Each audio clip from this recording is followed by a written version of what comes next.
Hello दोस्तों, मैं सुनहरी। रीत अपने मम्मी पापा की इकलौती संतान थी। उसके पापा की मौत कोरोना बीमारी से हो गई थी। इसकी माँ ने जैसे तैसे रीत को पढ़ाया। रीत आज बहुत खुश थी क्योंकि रीत का रिजल्ट आया। वह बहुत अच्छे नंबरों से पास हुई थी। घर में आई तो देखा माँ भी खुश थी। पापा के जाने के बाद हमेशा दुखी रहती थी। रीत ने पूछा। माँ ने बताया कि दोनों मामा घर आए थे। वाह, मामा आए थे। दोनों मामा कोरोना बीमारी के कारण घर नहीं आते थे। कभी कभी नाना जी आ जाते थे। अब तो नाना जी हमें छोड़ गए थे। रीत ने पूछा, मामा क्यों आए थे? तो माँ ने बताया कि कोई पेपर पर साइन करवाने थे। क्या माँ, तुमने कर दिए? रीत ने पूछा। माँ ने कहा हाँ, पर माँ साइन करने से पहले पढ़ तो लेती। तो माँ बोली, ना तो हमारे पास जमीन, ना ही कोई जायदाद, ये घर भी किराए का है। पर माँ, ऐसे ही किसी पेपर पर अंधविश्वास नहीं करना चाहिए। वो माँ बोली, रीत तू बेवजह शक कर रही है। रीत बोली, माँ तुम दुनिया को जितनी सीधी समझती हो उतनी सीधी है नहीं।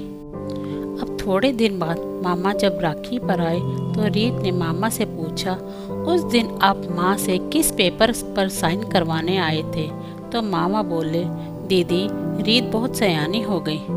बेटा, वो तेरे नाना जी ने दीदी के लिए दुकान ली थी, उसी पेपर पर साइन करवाने आए थे। तभी रीत माँ से बोली, देख लिया, माँ बड़े भाइयों पर विश्वास करती थी, धोखे से साइन लेकर अपने नाम कर ली होगी दुकान। रीत बोली। रीत की माँ ने जैसे तैसे अपने आंसू पोंछे और अपने भाइयों की राखी बांधी। रीत को भी कहा, तुम भी राखी बांध दो, पर रीत गुस्से में कमरे में चली गई। भाई भी राखी के बाद घर चले गए। जो उपहार लाए थे उनमें एक चिट्ठी थी।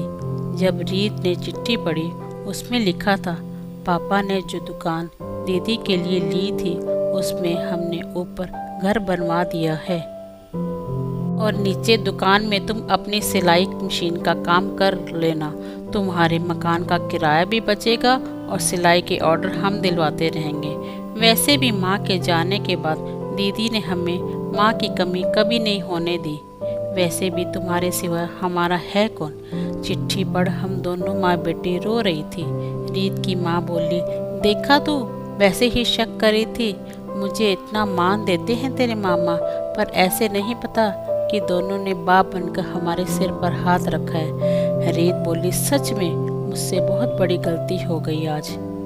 जमाने में कौन सोचता है इतना, सब अपना मतलब देखते हैं। अतः मामा ने कहा, चिट्ठी पढ़ते ही फ़ोन करना, सामान भी तो शिफ्ट करना है।